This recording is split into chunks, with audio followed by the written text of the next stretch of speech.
你看看人家静书，朴实又能干，再看看你，整天涂脂抹粉，穿得花枝招展给谁看？上一世，这是丈夫程文渊对我最常说的话。在他眼里，李静书是白月光，而我只是他被迫娶进门的朱砂痣，甚至是那个带坏风气的脏东西。这种偏见甚至到了不可理喻的地步。家里的小狗冲着来买货的男客叫了2声，他都能冷着脸骂我。连狗都学会争风吃醋了，还不是你平时招蜂引蝶带坏的？我在他们的打压下背上了一个荡妇的名声，最后我不堪忍辱跳河了。直到死前，我才明白我没有错，错的是他们。好在上天开眼，我重生回了我背负骂名的这一天。这次我不哭不叫，丢下了一纸离婚书。程文渊还当我在闹，但这次我是真的要离婚了。我低头看着自己身上的确凉衬衫，指尖微微发抖。就是这一天，程文渊当着全村人的面给我扣上了荡妇的帽子。南乔，这雪花膏怎么卖？隔壁王婶的声音把我拉回现实。我刚要开口，代销点的门帘被掀开，程文渊走进来，身后跟着李静书。他穿着灰布衣裳，手里拎着一篮子野菜，笑得温婉无害。文渊哥，我就说这野菜新鲜，送来给你们尝尝。李静书把篮子放在柜台上，看我的眼神闪过嫉妒。程文渊看向我，眉头立刻皱紧。沈南乔，你又擦粉了？几个买货的婶子停下动作，竖起耳朵。我放下手里的账本，平静地看着他。我擦不擦粉，关你什么事？程文渊像是没料到我会顶嘴，愣了一下，随即冷下脸。你看看人家静书，朴实又能干，再看看你，整天穿得花枝招展，对着男客笑的那个样子，像什么话？李静书在一旁轻声劝。哎呀，文渊哥，别这样说，南乔姐也是想多卖货。程文渊冷笑。我看他是卖笑。周围人窃窃私语。上一世，我崩溃大哭，落了个做贼心虚的名声。程文渊，你这么急着给我泼脏水，是怕别人看出来你和李静书早就好上了吧？我声音不大，却清晰地传到每个人耳朵里。程文渊脸色大变。你胡说什么？我胡说。我走向柜台，从抽屉里拿出一叠票据。上个月你去县城开会，给李静书带了雪花膏，票据还在。上个月你送她的的确良布，你说是队里的，可李静书有手有脚能干活，算什么困难户？李静书脸色煞白。他收你这些的时候，你怎么不说他也有妇之夫？我轻笑。还是说这规矩只对我一个人有效？程文渊扬起手要打我，我仰头直视他。打啊！让大家都看看生产大队长是怎么打老婆的。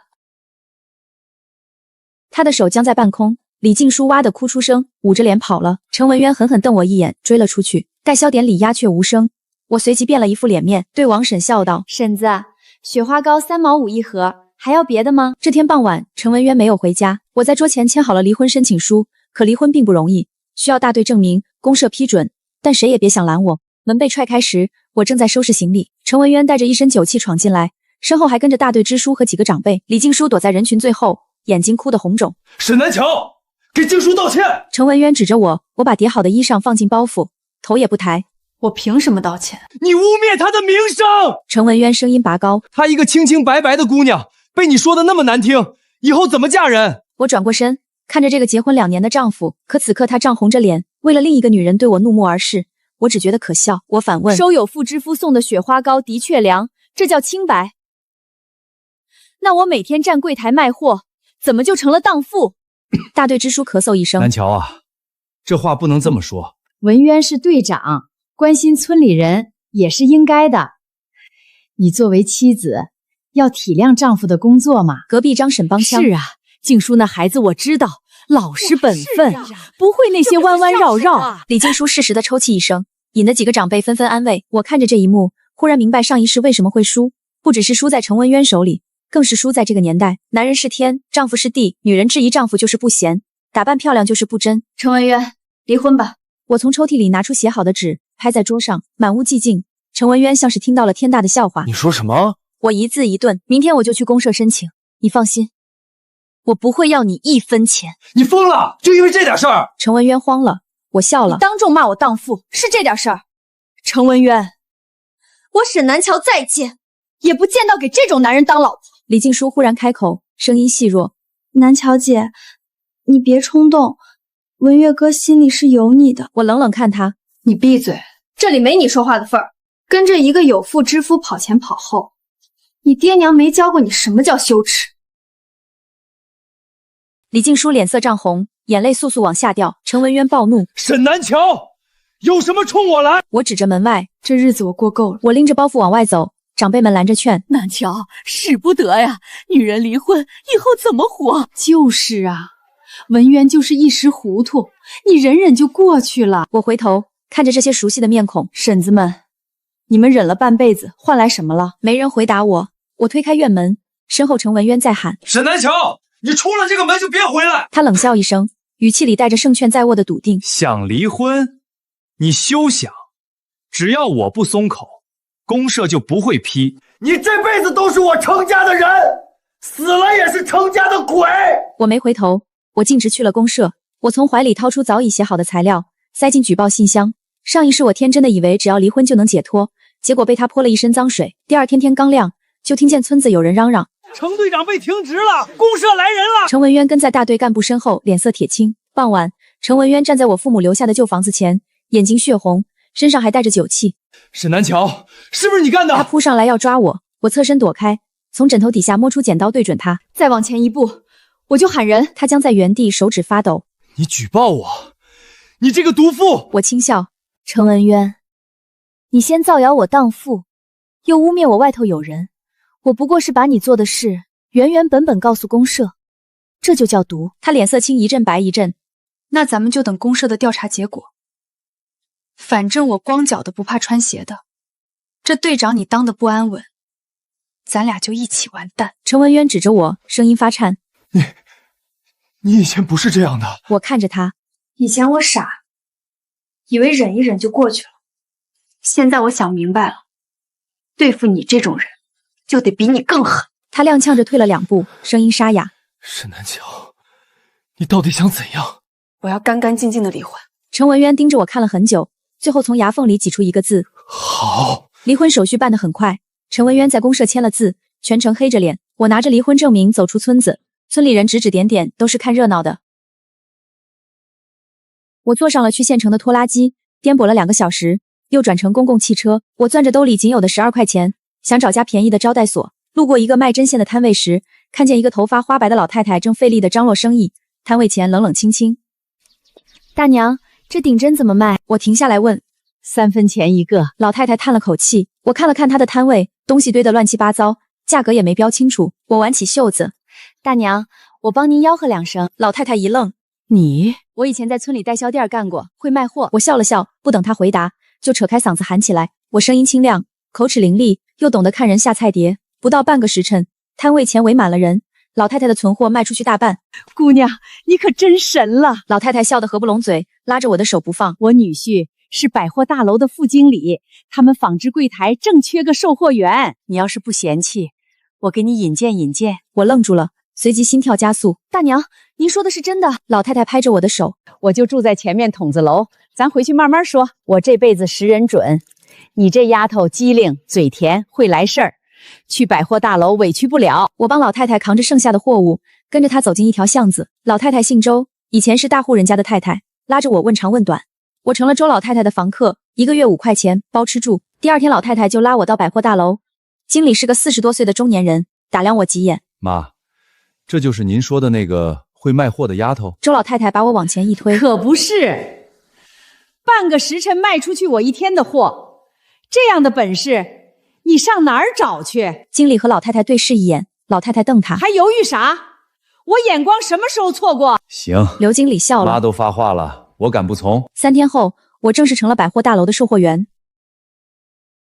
我第1天站柜台就卖了30多匹布，别的新手还在背价格、认品种，我已经能根据客人的穿着打扮，推荐最合适的料子。丫头嘴甜，会做生意。隔壁柜台的老大姐评价我，我呵呵地对她笑。1个月后，我成了纺织柜台的销冠。刘经理把我叫到办公室：小沈啊，真没看错你，有个事儿想问你。省城要开新百货大楼，缺个业务组长，你愿意去吗？我心跳漏了一拍，省城那是更大的天地。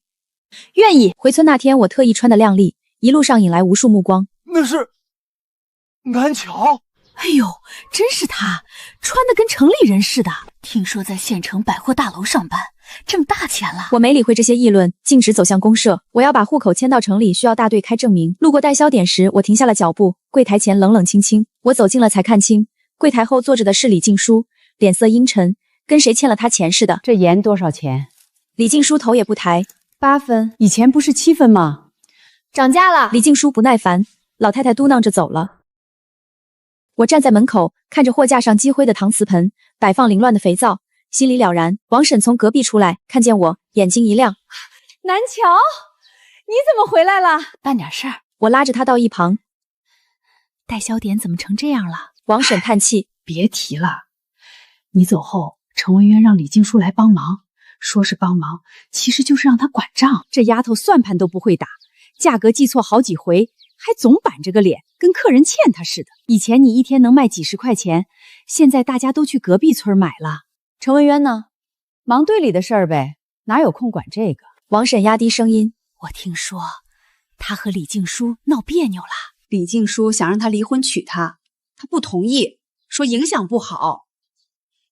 这丫头现在天天甩脸子，谁还敢来？”我笑了笑，没说话。回到县城不久，刘经理派我去省城进货，这是个大差事，要对接纺织厂，谈价格，验质量。小沈，我信得过你，这趟办好了，省城的业务组长就是你的。我坐了2个小时的火车，到了省城的轻纺批发市场。我在一家档口前停下，正要询价，忽然看见一个熟悉的身影，李静书。他正对着一个胖乎乎的中年男人陪笑。“王老板，您再便宜点，我们真的是长期合作。”长期合作？那男人嗤笑：“你们那代销点1个月才进多少货？我这是批发，不是零售，想要低价拿量来谈。”李静书脸色难看，还要再说，那男人已经转身去招呼别的客人了。我站在阴影里，看着他失魂落魄地走出档口，心里涌起一股复杂的情绪。上一世就是他在村里散播谣言，说我勾搭进货的男人，让我的名声彻底烂透。这一世他自己也走上了这条路，为了低价进货，对着男人陪笑讨好，真是讽刺。我让人给程文渊带了个口信，说我在省城看到他心爱的静书妹妹了，让他来看看。程文渊来的比我想象的快。李静书正在和一个年轻些的男人说话，他笑得花枝乱颤，那男人的手搭在他腰上，也没有躲开。程文渊的脸色瞬间铁青。看清楚了吗？这就是你口中的纯良朴实。他在村里装的冰清玉洁，到了省城，为了几尺布的差价，什么都能做。你故意设计我！程文渊转向我，眼睛发红。我设计你？我冷笑。程文渊，我只是让你看看真相。你为了他骂我荡妇，可他呢？他比我脏100倍。李静书看见我们了，他的表情慌乱，推开身边的男人。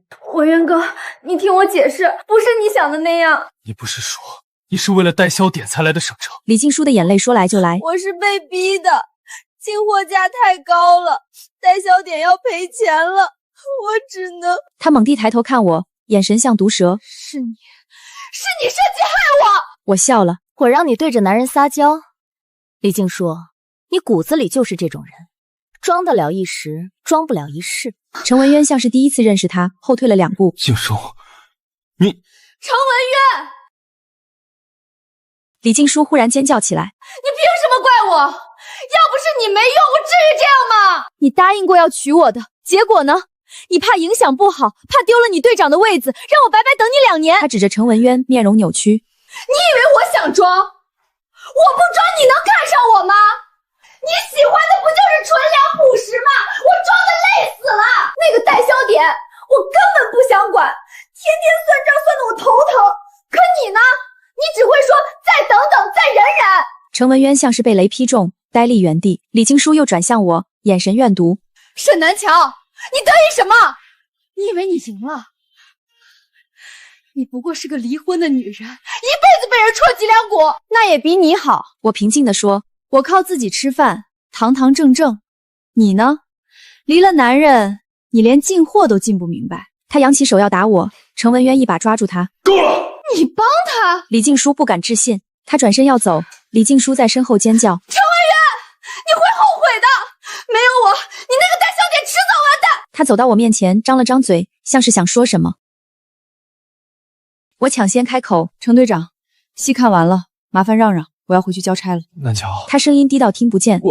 我绕过他，走进人群里。从省城回来，我升了职。王婶托人带信来，说程文渊把李静书赶出了代销点，他现在一个人守着冷冷清清的柜台，日子过得狼狈。我没回信。1个星期后，程文渊找到了县城，我正在柜台后盘点库存，抬头看见他站在玻璃门旁，他声音沙哑：“南乔，能谈谈吗？”不能。我低头继续算账。中午换班时，我走出百货大楼，他还没有离开，跟了上来。就5分钟。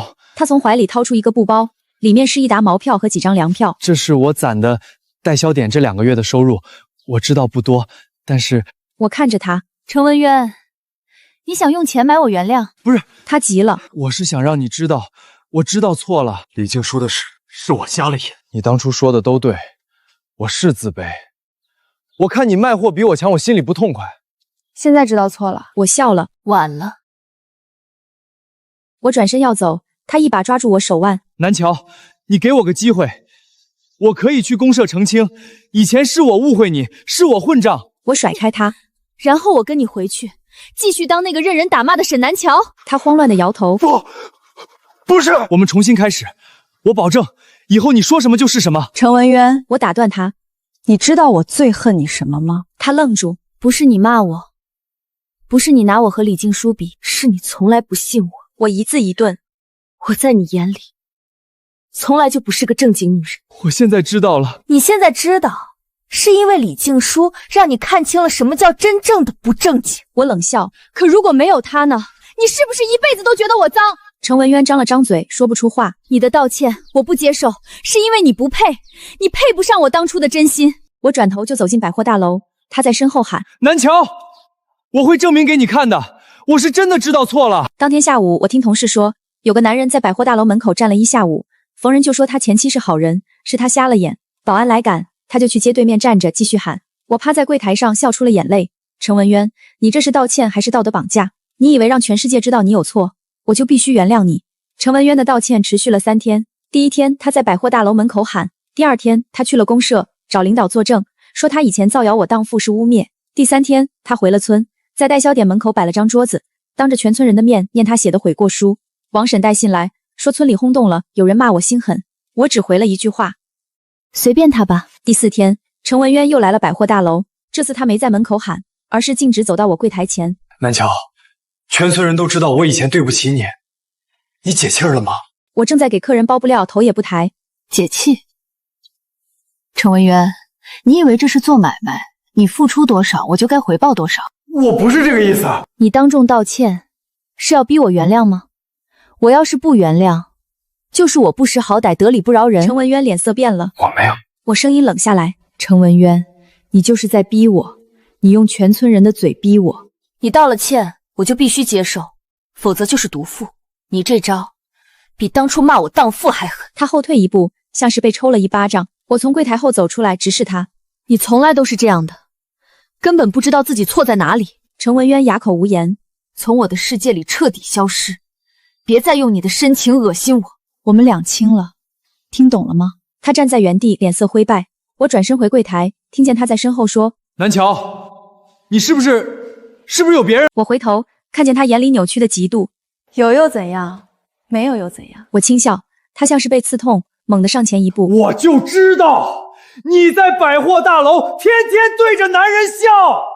我怎样？我又成荡妇了？他僵住，意识到自己说了什么。保安！我高声喊，这里有人骚扰女同志。2个保安冲过来架住程文渊，他挣扎着喊：南桥，你会后悔的！你不跟我回去，你会后悔的！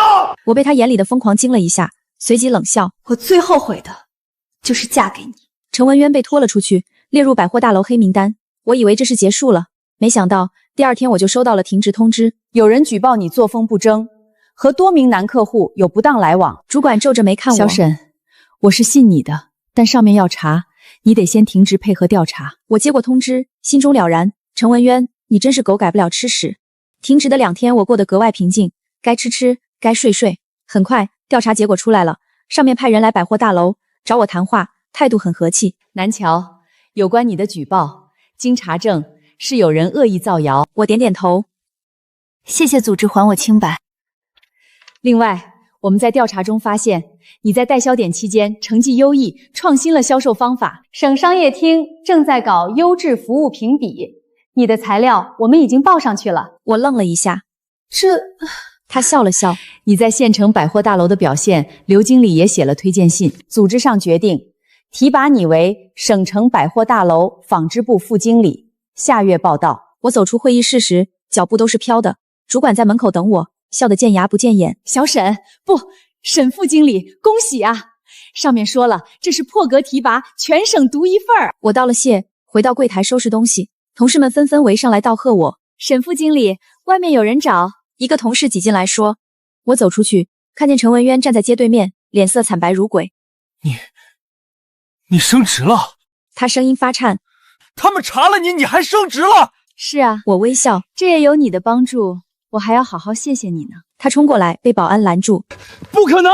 你一个女人，怎么可能？肯定是那些男人帮你的。你勾搭了谁？是那个刘经理，还是调查组的？我打断他，从包里掏出一张纸，这是律师函，你污蔑我勾搭男人，证据确凿，等着收法院传票吧。陈文渊像是被雷劈中，瘫软在地。去省城报道的前一周，我回了趟村里，不是衣锦还乡，是办最后的户口迁移手续。我的户口要落到省城，从此和这片土地彻底告别。陈文渊在村里彻底名声扫地，现在他不再是那个说一不二的队长，而是一个欺负前妻反被收拾的笑话。临走那天，我在村口的老槐树下站了很久，这里是我重生后醒来的地方，也是我新生的起点。沈同志，要走了。一个声音从身后传来，我回头是周明远，是省里派来接我的同志。周工程师，怎么找到这儿来了？我微笑着看他，不放心，所以跟来看看。他推了推眼镜，有些腼腆。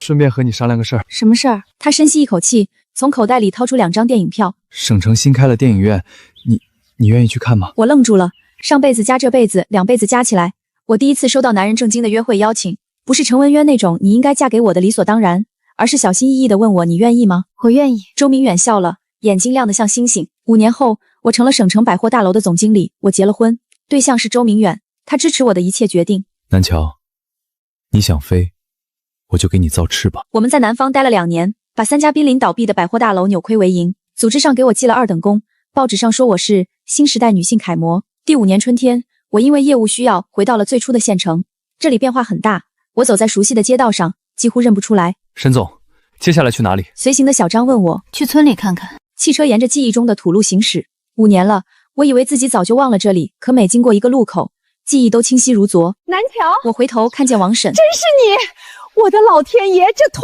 身的气派我都不敢认。婶子，我握住她的手，眼眶发热。王婶叹气，便开始自顾自说道：你走后第2年，陈文渊队长被撤了，说是以前虚报产量的事儿被翻出来。后来李静书回来找过他1次，听说在省城勾搭了个有妇之夫，被人老婆打个半死，跑回来求陈文渊收留。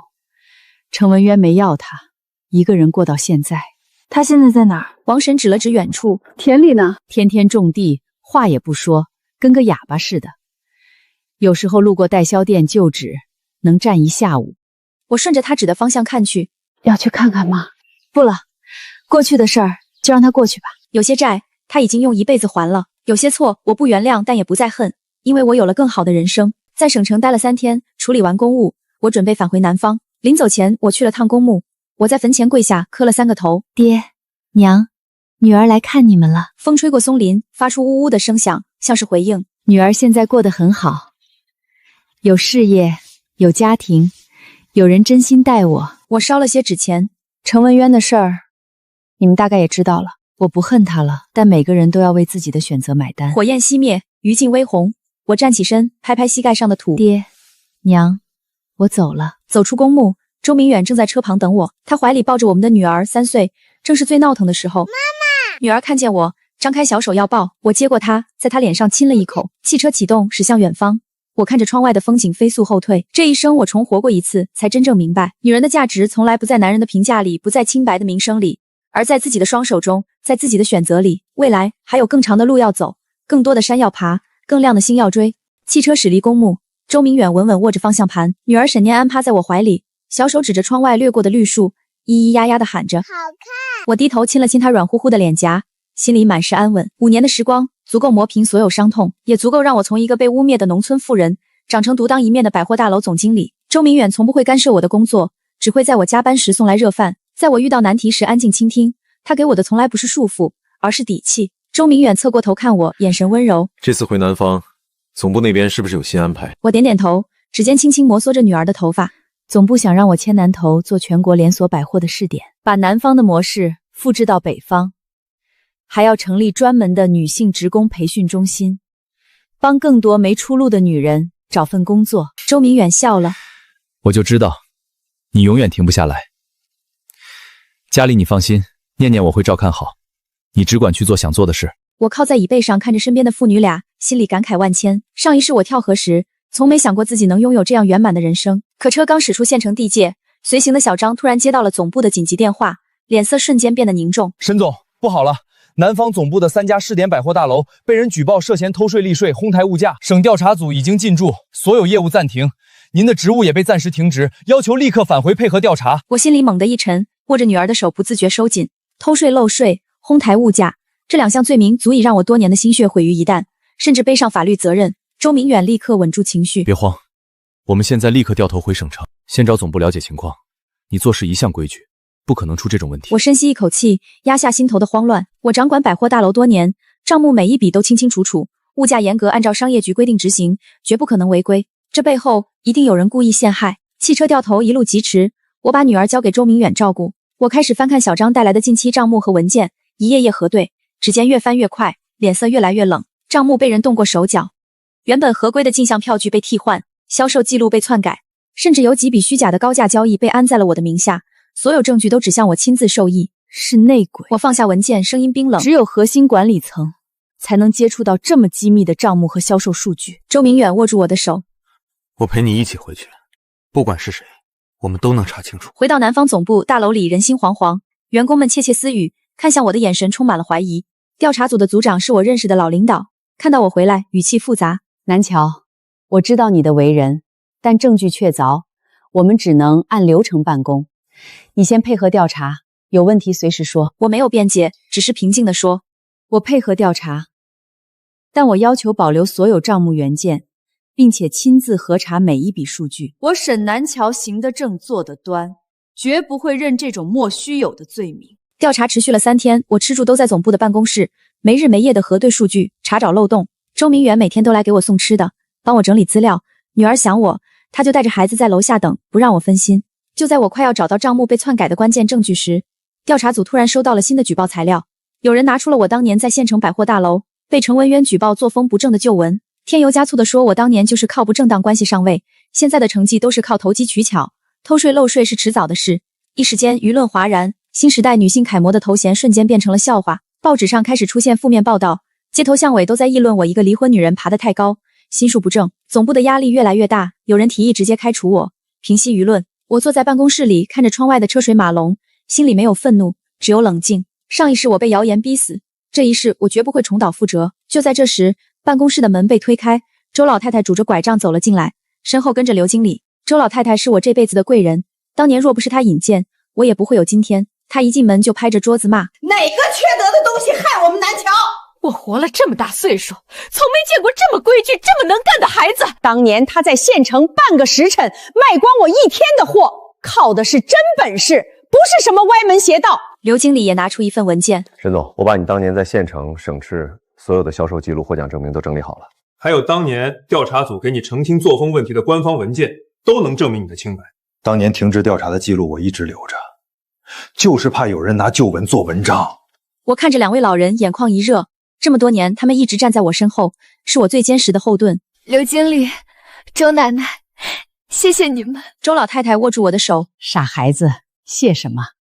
当年我就说你是个有出息的，这点小风浪打不倒你。我已经让人去查了，那个举报你的人是总部的副经理赵天成，他一直觊觎你的位置，这次是联合了外面的人故意陷害你。赵天成，我心里一怔。赵天成是总部的老员工，比我早进公司10年，一直觉得我年纪轻轻就爬到他头上，心里不服气，平时工作里就处处针对我。我没想到他竟然敢做出这种违法的事。有了周老太太和刘经理提供的证据，我立刻交给调查组，同时我让小张去查找赵天成篡改账目、伪造证据的痕迹。周明远则利用自己的人脉，找到了当年帮赵天成做假账的会计。真相很快水落石出，赵天成因为嫉妒我的成绩，又想趁机霸占全国连锁试点的项目，联合外部的不法商人篡改账目、伪造举报材料，还翻出旧闻抹黑我，想把我彻底踩下去。调查组当众宣布，沈南桥无任何违规行为，所有举报均为恶意陷害。赵天成被依法开除，移交司法机关处理。舆论瞬间反转，报纸上重新刊登了我的事迹，称赞我顶住压力，坚守底线，是真正的商界巾帼。总部不仅恢复了我的职务，还正式任命我为全国连锁百货总负责人，权力比之前更大。风波平息后，我站在总部的顶楼，看着脚下的城市。周明远走到我身边，轻轻揽住我的肩膀。都过去了。我点点头。是啊，都过去了。只是我没想到，当年的旧闻还能被人拿来做文章。周明远笑了笑。那是因为他们不知道，你早就不是当年那个任人欺负的沈南桥了。就在我以为一切都回归正轨时，老家的王婶突然托人带来了一封信。信里的内容让我心头一紧。王婶在信里说，李静书从外地回来了，不知道从哪里听说了我被举报的事，到处散播谣言，说我是被赵天成供出来的。当年我举报程文渊，也是用了不正当的手段，还说我在城里发了财就忘了本，不管村里的死活。更过分的是，李静书还找到了程文渊，撺掇程文渊去南方找我闹事，说只要闹大了，就能让我身败名裂，还能从我这里拿到一笔钱。程文渊竟然真的动心了，收拾了行李，准备来南方找我。我看着信，无奈地摇了摇头。这么多年过去了，李静书还是死性不改，程文渊也依旧拎不清。他们以为这样就能伤到我吗？周明远看完信，皱起眉头。要不要我让人拦住他们？我摇摇头，不用，让他们来。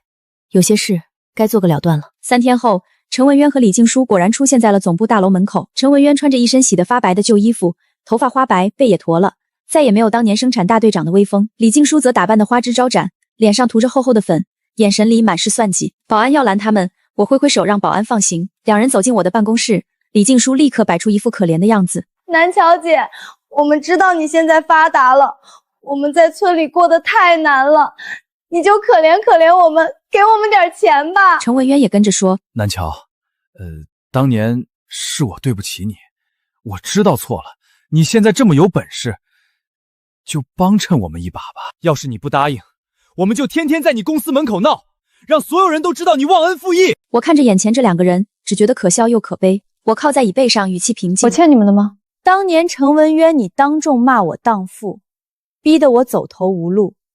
李静书你在背后散播我的谣言，毁我名声。你们害我跳河，害我背负骂名，现在还好意思来找我要钱？李静书脸色一变，立刻撒泼。沈南桥，你别给脸不要脸！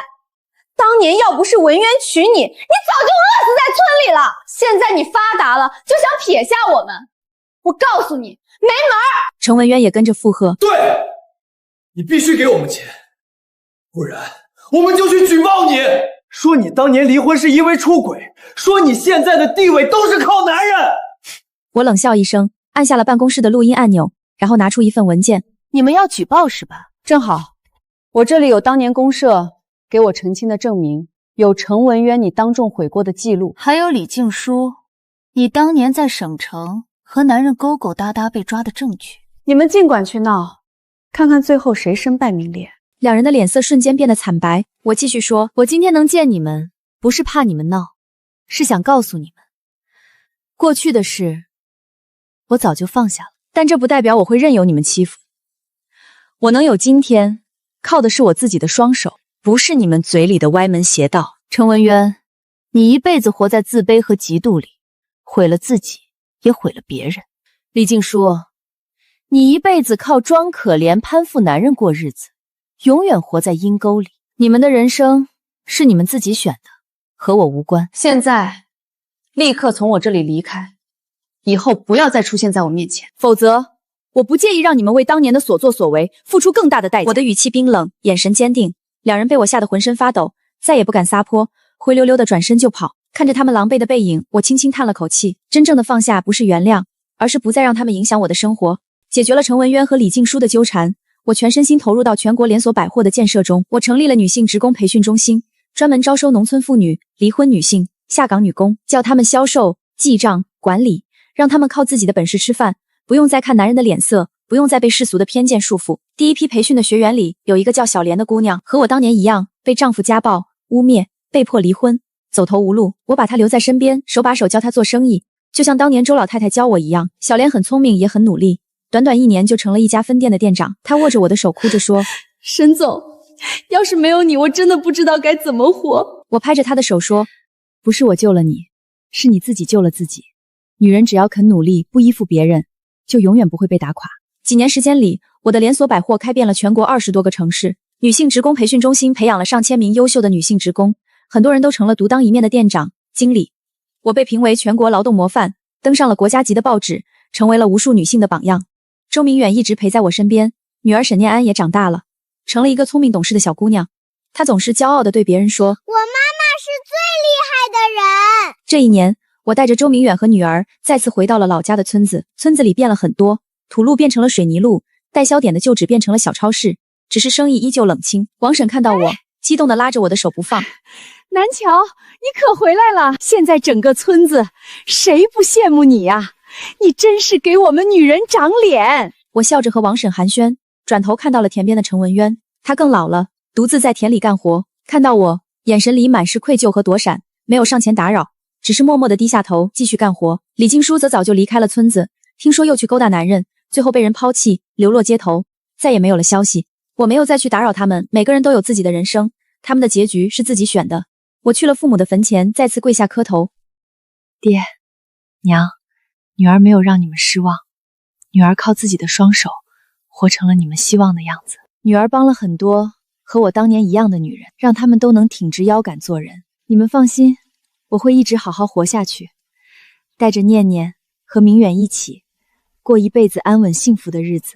周明远牵着女儿的手站在我身边，阳光洒在我们身上，温暖而耀眼。离开村子时，女儿拉着我的手问：“妈妈，我们以后还会回来吗？”我蹲下身，看着女儿清澈的眼睛，笑着说：“会回来，但这里只是我们的过去，我们的未来在更远的地方。”汽车驶离村子，驶向广阔的天地。我看着窗外，心里无比通透。重生一次，我挣脱了封建偏见的枷锁，摆脱了渣男白月光的纠缠，靠自己的努力，活成了自己想要的样子。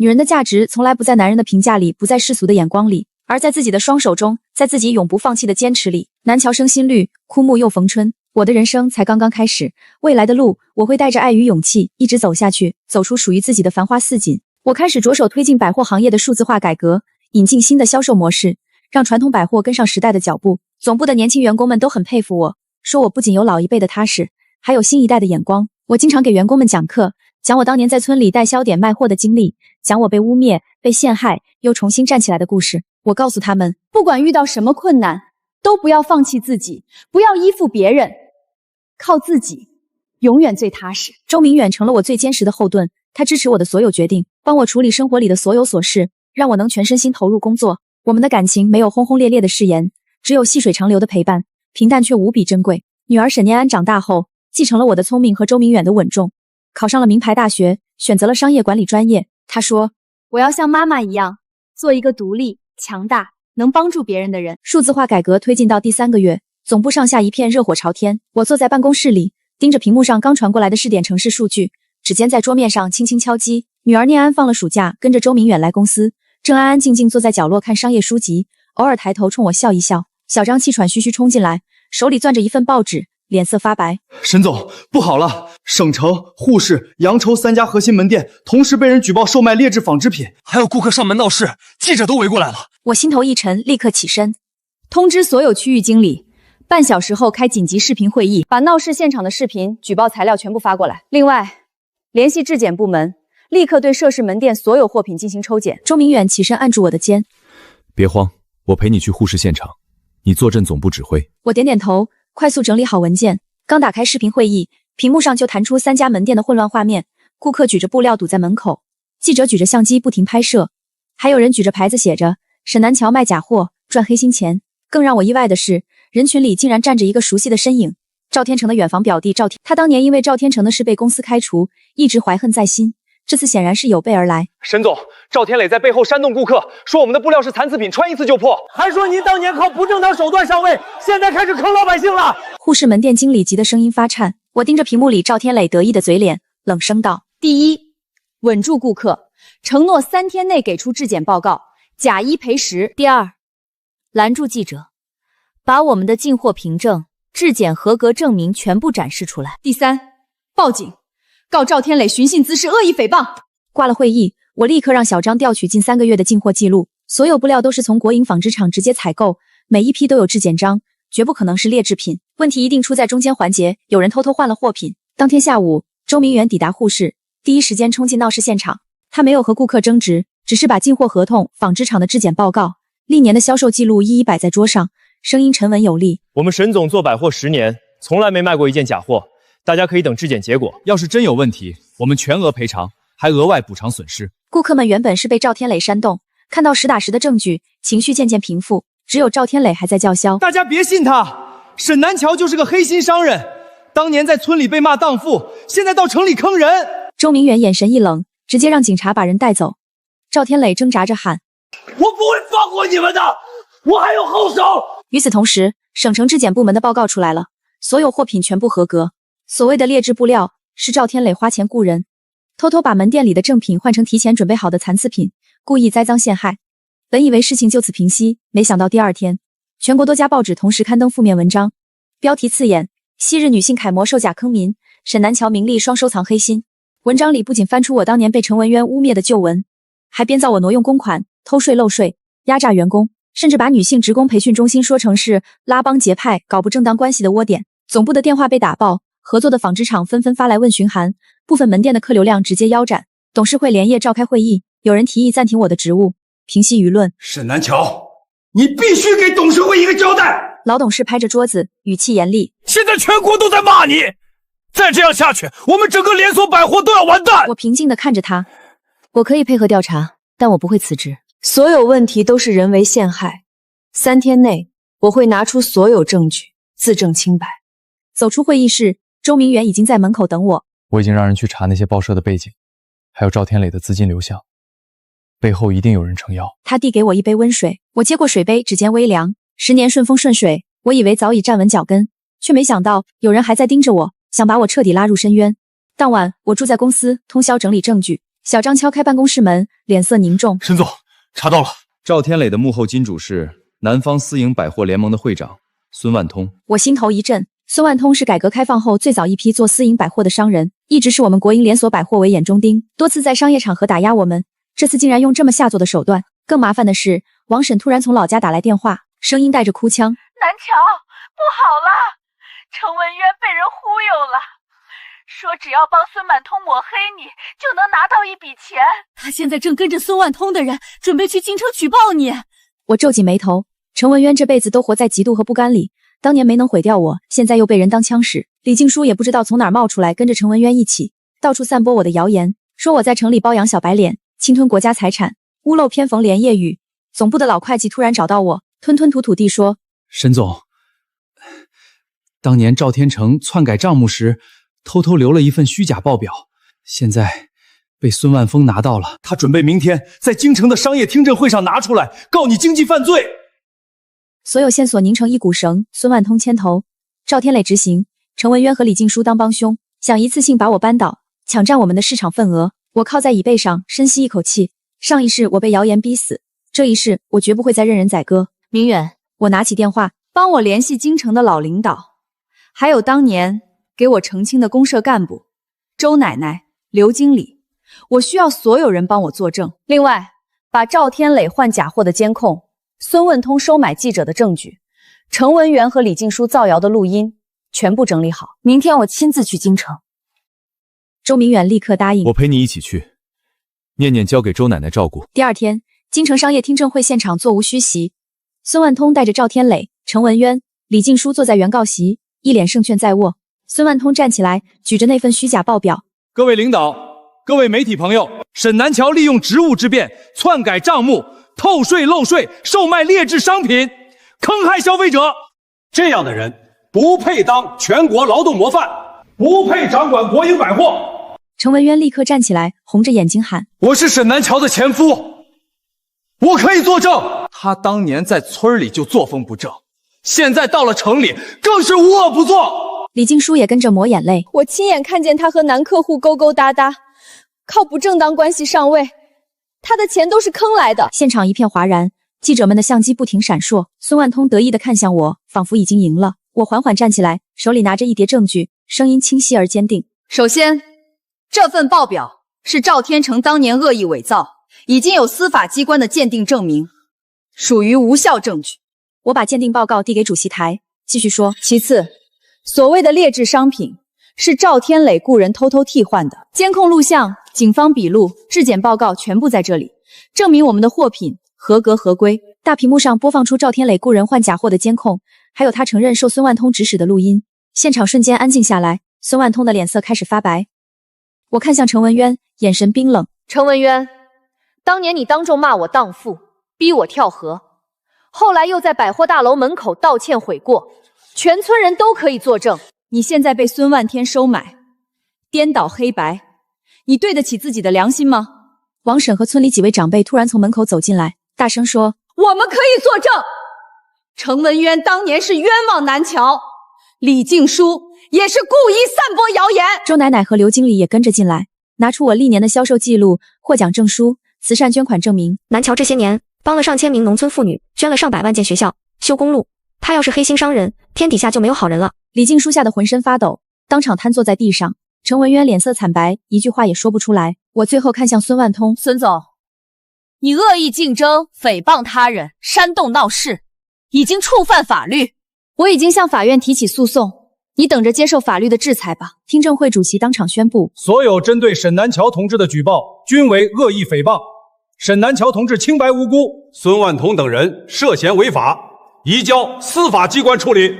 现场响起雷鸣般的掌声，记者们纷纷围过来采访我此刻的心情。我笑着说：“我始终相信清者自清，靠自己的双手打拼，永远不怕任何污蔑。”听证会结束后，程文渊拦住我，满脸愧疚：“南桥，我错了，我真的错了，我被孙曼通骗了，你饶了我吧。”李静书也爬过来，拉着我的裤腿：“南桥姐，我再也不敢了，你别告我，我以后再也不出现了。”我看着他们，心里没有恨，只有怜悯。我不会告你们，我平静地说。但你们记住，这辈子别再想着靠害人过日子，自己选的路，自己跪着也要走完。程文渊和李静书千恩万谢地走了。后来听王婶说，程文渊回村后再也不出去瞎混，老老实实种地，偶尔还帮村里修路。李静书则去了外地，再也没回来。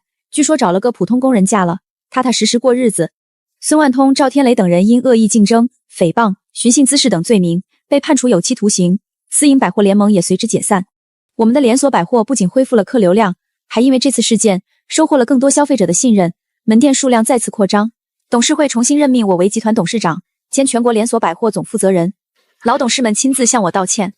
沈董，是我们错怪你了，你有勇有谋，我们都服你。我笑着摆摆手，大家都是为了公司，以后我们一起把事业做大。风波过后，数字化改革全面推进，我们上线了全国第一个百货线上预订系统，顾客可以提前下单，到店自提，大大提升了购物效率。纺织、家电、日化等柜台的销售额同比增长了 50%。女性职工培训中心也扩大了规模，新增了电商运营、财务管理、市场营销等课程。越来越多的女性在这里找到自信，拥有了自己的事业。那个当年被我收留的小莲，已经成为集团最年轻的区域总监，管理着北方5省的所有门店。她经常跟学员们说，沈总教会我，女人只要不放弃自己，就没有跨不过去的坎。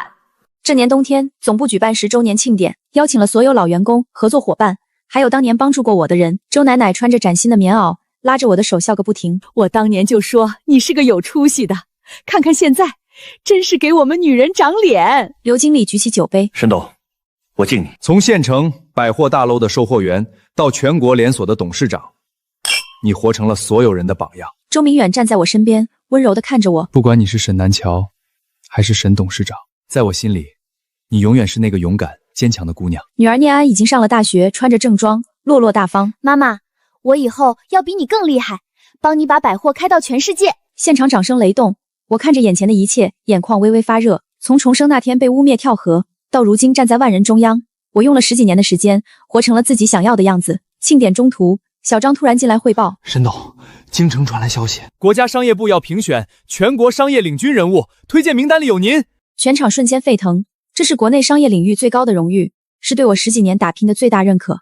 我举起酒杯，对着所有人说，今天的成就不是我一个人的功劳，是大家一起努力的结果。未来我们继续携手，让中国百货走向世界，让更多女性靠自己的双手活出精彩。第2年春天，我前往京城领奖，站在领奖台上，看着台下无数期待的目光，我缓缓开口，我出生在80年代的农村，曾经被丈夫污蔑，被世俗偏见打压，甚至差点丢掉性命。重生一次，我告诉自己，女人的价值从来不在男人的评价里，不在世俗的眼光里，而在自己的双手中。我从村里的代销点走到县城百货大楼，再到全国连锁百货，每一步都走得艰难，但每一步都走得坚定。我见过黑暗，所以更想给别人带来光明。我受过委屈，所以更想保护和我一样的女性。改革开放的浪潮给了我们普通人机会，只要我们敢想、敢干，不放弃、不依附，就一定能创造属于自己的奇迹。台下掌声经久不息，颁奖领导握着我的手。沈南桥同志，你是新时代女性的典范，是中国商业的骄傲。领奖结束后，我接到了国际商业协会的邀请，前往欧洲参加全球百货峰会，向世界介绍中国的百货模式。周明远陪我一起出国，在巴黎的峰会上，我用流利的中文发言，通过翻译向全世界展示中国国营百货的发展历程、数字化改革成果，还有女性职工培训中心的故事。台下的外国企业家们频频点头，纷纷上前和我握手，希望能和我们达成合作。一位欧洲百货巨头说：“沈女士，你们的女性赋能模式值得全世界学习。”我笑着回应：“男女平等，人人自强，这是我们共同的追求。”从欧洲回来后，我们集团正式开启国际化战略，第一家海外门店在新加坡落地，开业当天就排起了长队，国内的门店也突破了100家，成为全国规模最大的连锁百货集团。我把更多精力放在女性赋能和慈善事业上，出资修建了10所希望小学，资助了上千名贫困女童上学，还成立了女性创业基金，帮助有梦想的女性创业。念安大学毕业后，拒绝了国外知名企业的 offer， 回到集团，从基层店长做起，一步步学习管理。她聪明、勤奋、有想法，很快就得到了员工们的认可。妈妈，我想把线上线下融合做得更好，还要把女性创业基金扩大，帮更多姐姐阿姨实现梦想。念安跟我聊起未来的规划，眼睛闪闪发光。我欣慰地看着她，放手去做，妈妈支持你。周明远提前退休，专心在家照顾家庭，偶尔帮我处理一些私人事务。我们每天傍晚都会一起散步，聊工作，聊生活，聊未来。南桥，你这辈子活成了传奇。周明远牵着我的手，语气温柔。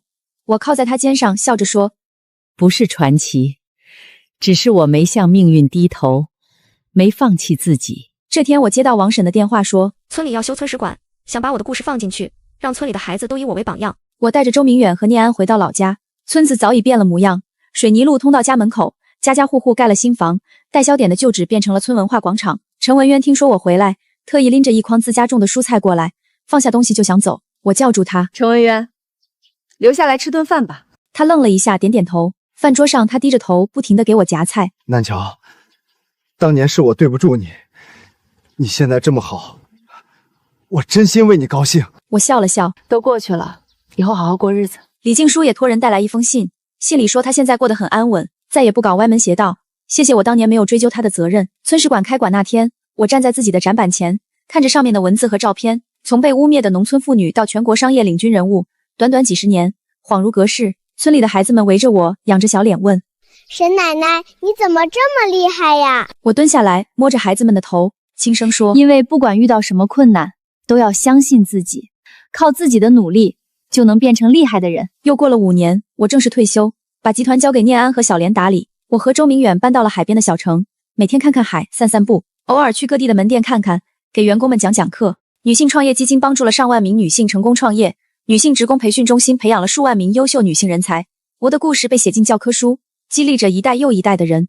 有人问我，这辈子最骄傲的是什么？我笑着说，不是当了董事长，不是拿了多少奖，而是我重生一次，挣脱了枷锁，活成了独立、自由、堂堂正正的沈南桥。夕阳下，我和周明远并肩走在沙滩上，海浪轻轻拍打着岸边。